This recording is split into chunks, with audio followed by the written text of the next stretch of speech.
Shalom, शालोम, शालोम। प्रभु यीशु मसीह नासरी के नाम में आज हम पवित्र शास्त्र में से मत्ती रचित सुसमाचार उसका 17वां अध्याय देखेंगे। ये सुसमाचार के विशेष अध्यायों में से एक है और बहुत सी ऐसी बातें हैं जो इसमें जानना समझना जरूरी है, जो वचन चाहता है कि हम जाने पहचाने इन चीज़ों को। तो पवित्र आत्मा के द्वारा हम इसको शुरू करते हैं, जिसमें हम उस मुख्य बिंदु को देखते हैं और उसके आसपास घटित घटनाओं को भी देखेंगे उसी संदर्भ में, जैसा वचन चाहता है कि हम कहें, सुने और जानें और करें। तो 17 का 17 देखिए। यीशु ने उत्तर दिया, हे अविश्वासी और हठीले लोगों, मैं कब तक तुम्हारे साथ रहूँगा, कब तक तुम्हारी सहूँगा, उसे यहाँ मेरे पास लाओ। यहाँ सबको बोला गया है। सब मतलब सब, वो चेले भी इसमें इंक्लूड हैं। जो पीड़ित है, रोगी है, वो ही नहीं, लोग कब तक सहूँगा और तुम्हारे साथ कब तक रहूँगा। ये रहूँगा और सहूँगा, इसे बहुत अच्छे से हम जान और समझ जाएंगे कि मनुष्य की जो प्रवृत्ति है वो कैसी है। तो हम शुरू करते हैं शुरू से, जहाँ प्रभु यीशु का उस पर्वत पर रूपांतरण हो रहा है। ये सब क्यों है? इस पूरे अध्याय में या पूरे पवित्र शास्त्र में प्रभु यीशु के कामों के द्वारा, स्वयं उन प्रभु यीशु के द्वारा किए गए कामों के द्वारा कह रहा हूं। ये शब्द मैं इसलिए इस्तेमाल कर रहा हूं, जितने नबी आए और जितने आश्चर्य कर्म हुए, वो उनके द्वारा नहीं थे, परमेश्वर की इच्छा के द्वारा थे। ये बहुत बड़ा अंतर समझ लीजिए। और इस अध्याय में हम इस बात को बहुत अच्छे से जान और समझ जाएंगे कि व्यक्ति किसको महत्व देता है और यहाँ क्या सिखाया जा रहा है कि किसे महत्व देना है। तो ये जान लीजिए, उस पर्वत पर आकाशवाणी हुई कि ये मेरा प्रिय पुत्र है, इसकी सुनो। ये क्यों बोला गया? तो वहां जो हो रहा था, चेले प्रभु यीशु को बोलते हैं, हम मूसा, एलिया और तेरे लिए यहाँ तेरी इच्छा हो तो मंडप बनाए क्या। एलिया और मूसा दिमाग में ऐसे घुसे हुए हैं, उनका महत्व इतना ज्यादा है कि उस रूपांतरण को, उस सारा कुछ जो होते देखे, उससे ज्यादा कहीं महत्व उस बात को दे रहे हैं, क्योंकि ये सोचते हैं कि व्यवस्था मूसा की उपज थी, या एलिया ने जो काम किया या एलीशा ने काम किया, ये सामर्थी काम तो परमेश्वर ने वचन में, अपने वचन में दिखा दिया है कि मूसा कैसे वंचित हुआ। एलिया का बहुत अच्छे से देखेंगे तो समझ में आ जाएगा, एलीशा का देखेंगे तो समझ में आ जाएगा। प्रभु यीशु से तुलना के लिए कोई भी योग्य नहीं है, कोई भी पात्र जो पवित्र शास्त्र का है। ये बात समझ लीजिए। और जब ये समझ में आ जाएगी तो संसार में वो तमाम पात्र प्रभु यीशु के से तुलनात्मक दृष्टिकोण बदल जाएगा।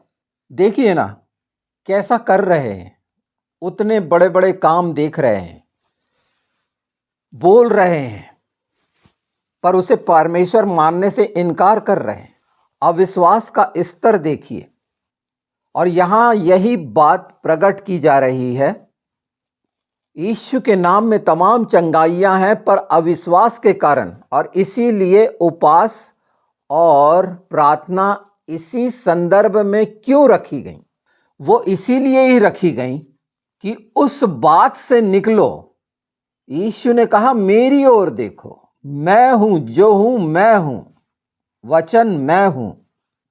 पर कैसे भ्रमित, भरमाए गए या बहकाया गया मनुष्य का दिमाग जो देखी वस्तुओं से प्रभावित होता है। ये सह रहे हैं, यीशु परमेश्वर सह रहा है, जान रहा है। अगर अच्छे से अध्ययन करोगे तो उसी के आगे ये याकूब, यूहन्ना और पतरस थे ना, इन लोगों ने कहा था तू कहे तो हम इन पे आग बरसा दें। किससे प्रभावित थे ये दो शख्सियत से प्रभावित थे, मूसा और एलिया से। उनके द्वारा उद्धार नहीं है, परमेश्वर का अनुग्रह हुआ है कि ये ऐसे काम कर रहे हैं। यीशु की तुलना कितने अजीबो गरीब है जो यीशु जान रहे हैं, सब चीज जान रहे हैं ना। वो आगे गया तो वो एक ने पूछा तेरा गुरु कर देता है क्या? तो बिना जाने बूझे हाँ कह दिया।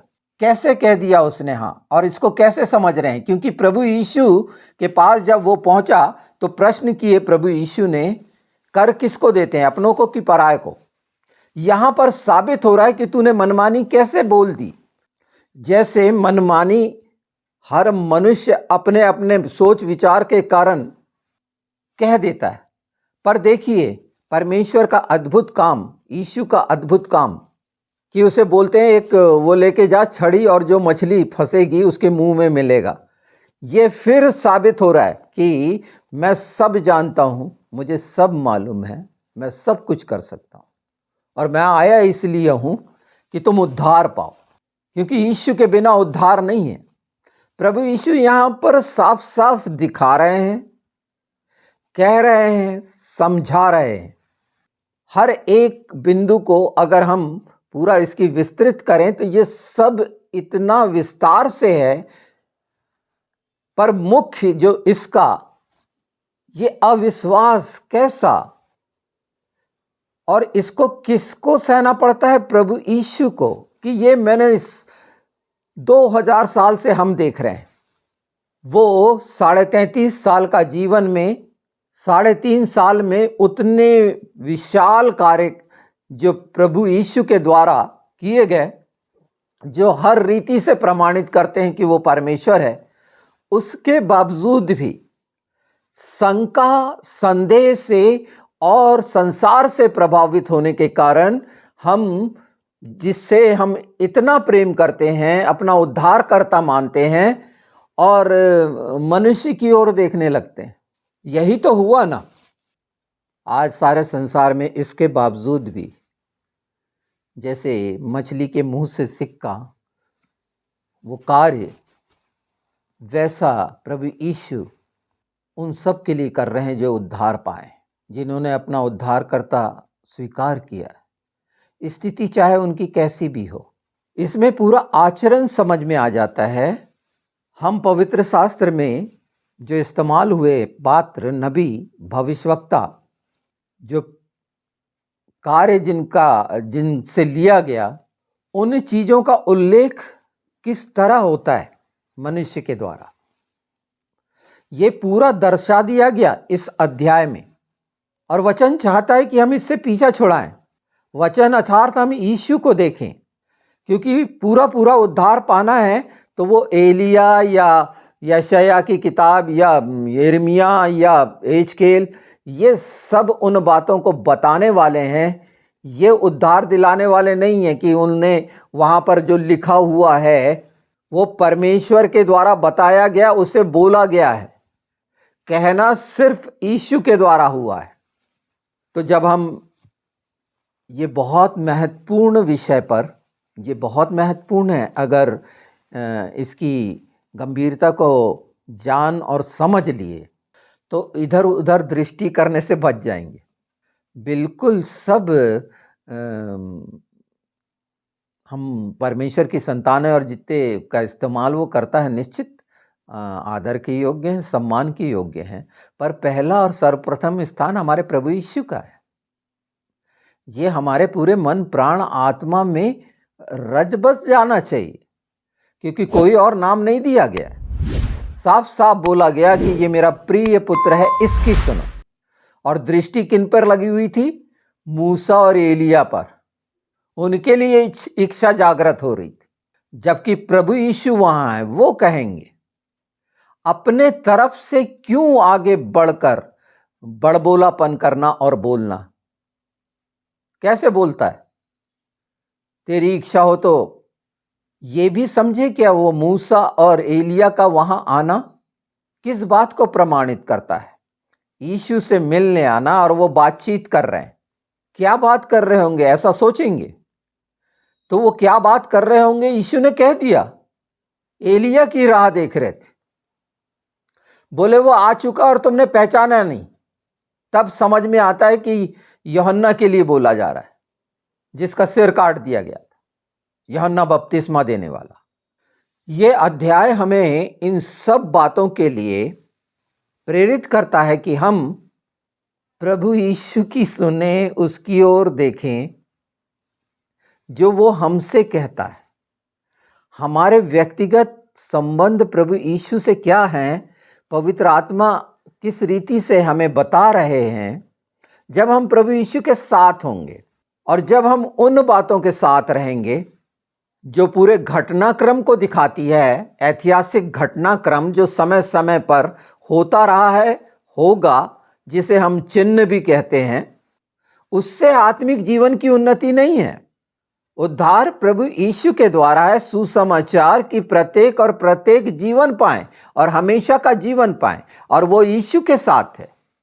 ये सब बताई हुई बातें जान और पहचान सकते हैं, क्योंकि बुद्धि का दाता, तमाम ज्ञान का देने वाला परमेश्वर है। और उसने बोल दिया है कि अंतिम समय में ज्ञान इतना बढ़ जाएगा। तो इन्हीं बातों की खोजाबीनी से ज्यादा अच्छा है कि अपने आचरण और स्वभाव को जो यीशु चाहता है, और वहां वो शब्द कि मैं तुम्हारे साथ कब तक रहूंगा, तो कब तक रहने देते हैं हम? मैं तुम्हारी कब तक सहूंगा, तो कितना क्या ज्यादा कर रहे हैं? सांसारिकता में, मनमानी में जो बन पड़ रहा है वैसा कह रहे हैं, वो चेलों के जैसे। ये हमें हर बिंदु दर्शा रहा है, पूरा दर्पण है हमारे लिए कि जिसने हमारे लिए सब दे दिया, सारे अधिकार दे दिया, ये दुष्ट आत्माएं और सब भगाने के, और ये उस प्रभु यीशु ने दिए। हमारी काबिलियत के कारण नहीं मिले हैं, उस महान प्रेम के कारण ये पाए हैं। इसमें अपनी बेजा कोशिश करते चले जाएं तो कुछ भी हासिल नहीं होगा, सिफर।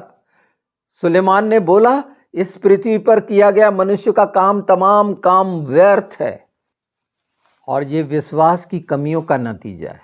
किस बात का विश्वास? ये पूरा अध्याय उसी बात को दर्शाता है कि हमारी दृष्टि क्या है, हमारे कान किस बात पर लगा रहते हैं, हमारी मन कौन सी इच्छा कर रहा होता है, कैसी, और हम किस बात से प्रभावित होते रहते हैं, और उस पैरामीटर में हम कैसे देखते हैं प्रभु यीशु को, जिसने सब कुछ कर दिया। जो ऐसा कर रहे हैं कि प्रभु यीशु की ओर जो देख रहे हैं, निश्चित इसीलिए वो शब्द इस्तेमाल हुआ कि जो मनुष्य पर विश्वास करेगा, उस पर आश्रित होगा, वो लज्जित होगा, चाहे वो कोई हो इस पृथ्वी का। पवित्र शास्त्र के वो तमाम नबियों से लेकर बोला गया है कि यूहन्ना से कोई बड़ा नहीं हुआ, उसके बावजूद भी हम पर अनुग्रह हुआ, हम उसकी धार्मिकता में आए, वो लहू मिला। और किसी ने लहू बहाया क्या? किसने बहा दिया? और कोई है जो पापियों के लिए लहू बहाया, बलिदान दे दिया छुटकारे के लिए? भाई भतीजावाद नहीं देखा, सारे जगत के लिए। बाइबल कहती है अपने लोगों के लिए तो, और जबकि हम सब जो पापी, परमेश्वर के दुश्मन, विरोधी, बैरी, यही तो थे। यीशु में आकर यीशु के साथ, यीशु के द्वारा हम उसे पिता कहने का अधिकार पाते हैं। और हमारे कार्य कैसे हैं, ये देखने की प्रेरणा देता है ये 17 अध्याय। और उसका 17वां पद साफ साफ बताता है कि मैं तुम्हारे साथ कब तक रहूँगा।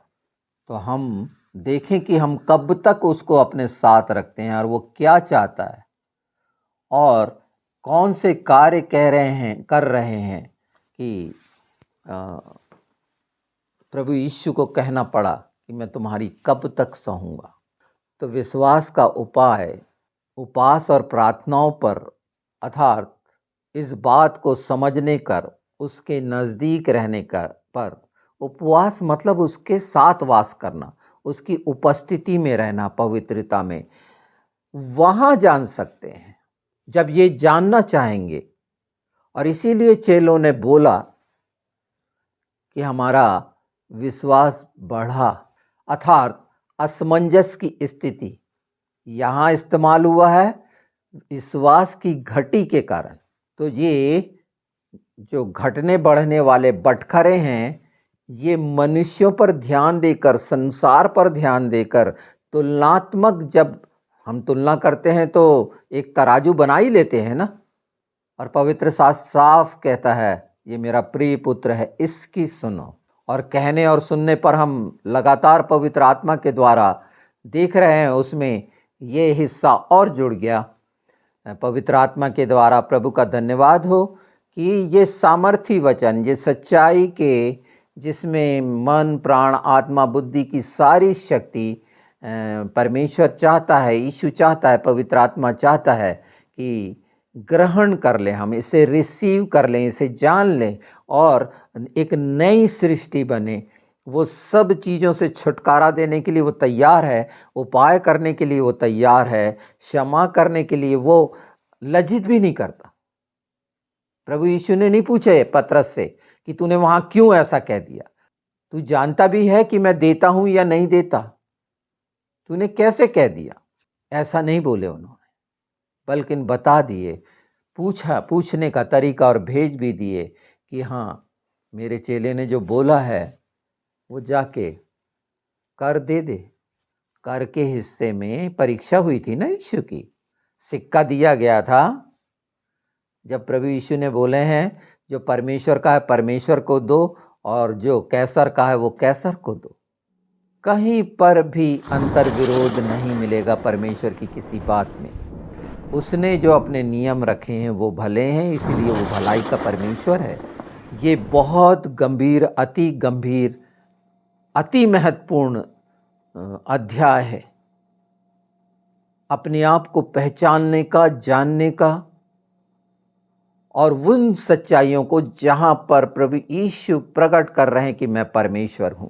देखने वाली आंखें होना पवित्र शास्त्र में हर जगह किया गया वो काम, और कहा गया प्रत्येक वो शब्द प्रभु यीशु का प्रकट करता है कि वो परमेश्वर है। और उसके बावजूद भी विश्वास की अवस्था मसीही जगत में कैसी है, वो दया हो रही है पतरस के जैसे। निश्चित ये सारी चीज़ें दूसरी चीज़ों में मजबूत होने की इच्छा मनुष्य करता है, वहाँ पर अपना पूरा सबल दिखाता है, और निर्बलता कहने का मात्र शब्द बन गया है। पर अपने आप को सक्षम दिखाकर उपवास और प्रार्थनाओं में किस रीति से वो प्रतिज्ञा और संकल्प करता है, क्या शरीर के अनुसार प्रतिज्ञा ली जाती है या वचन से प्रेरित होकर प्रतिज्ञा ली जाती है।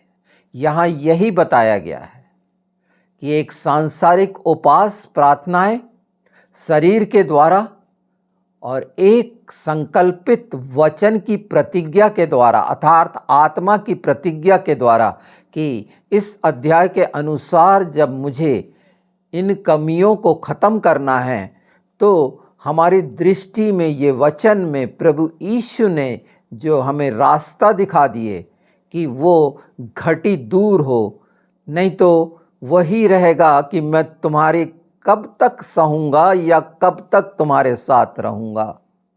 जबकि वादा प्रभु यीशु ने बोल दिए कि कभी नहीं छोड़ूंगा, कभी नहीं त्यागूंगा, और उस पर वो अडिग हैं। ये रखना हम पर निर्भर है जब हम उसके साथ रहेंगे। सहना कितना हम प्रभु यीशु को टॉर्चर कर रहे हैं अपने उन कामों से, इच्छाओं से, यीशु को कह लेने के बाद भी।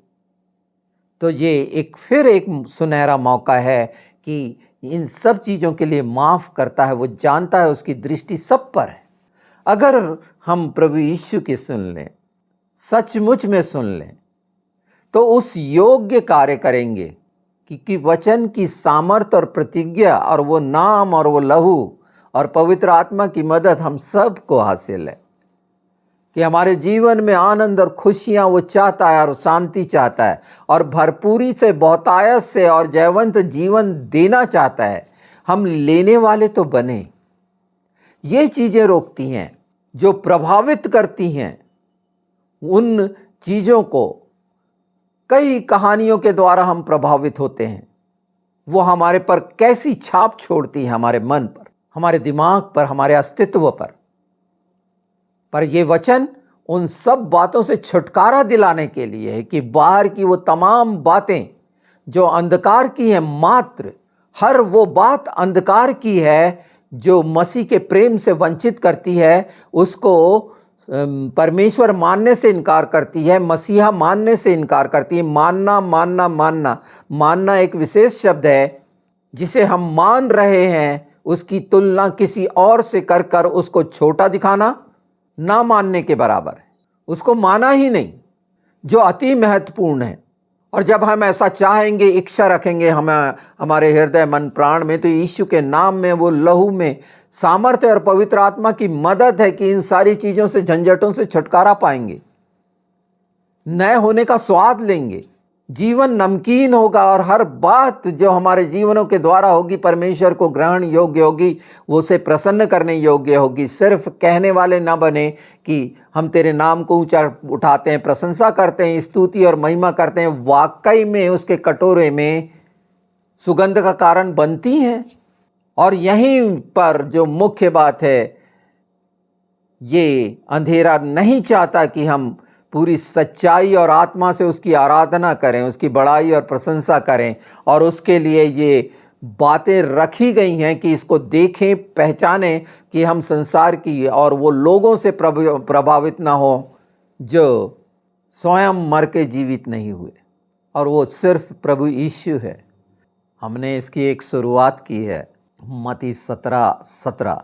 और निश्चित ऐसे समय में जो पवित्र आत्मा चाह रहे हैं, वो सब की आत्मा के लिए भरपूर अनुग्रह और वो अभिषेक जो पवित्र आत्मा के आग का है, वो आपको तैयार करेगा। और इन बातों को जो संसार की हैं, क्योंकि ये वो आग है जो जला के राख कर देगी उन चीज़ों को जो हमें वंचित करना चाहती है परमेश्वर के प्रेम से, अर्थात यीशु के साथ लिपटे रहने से।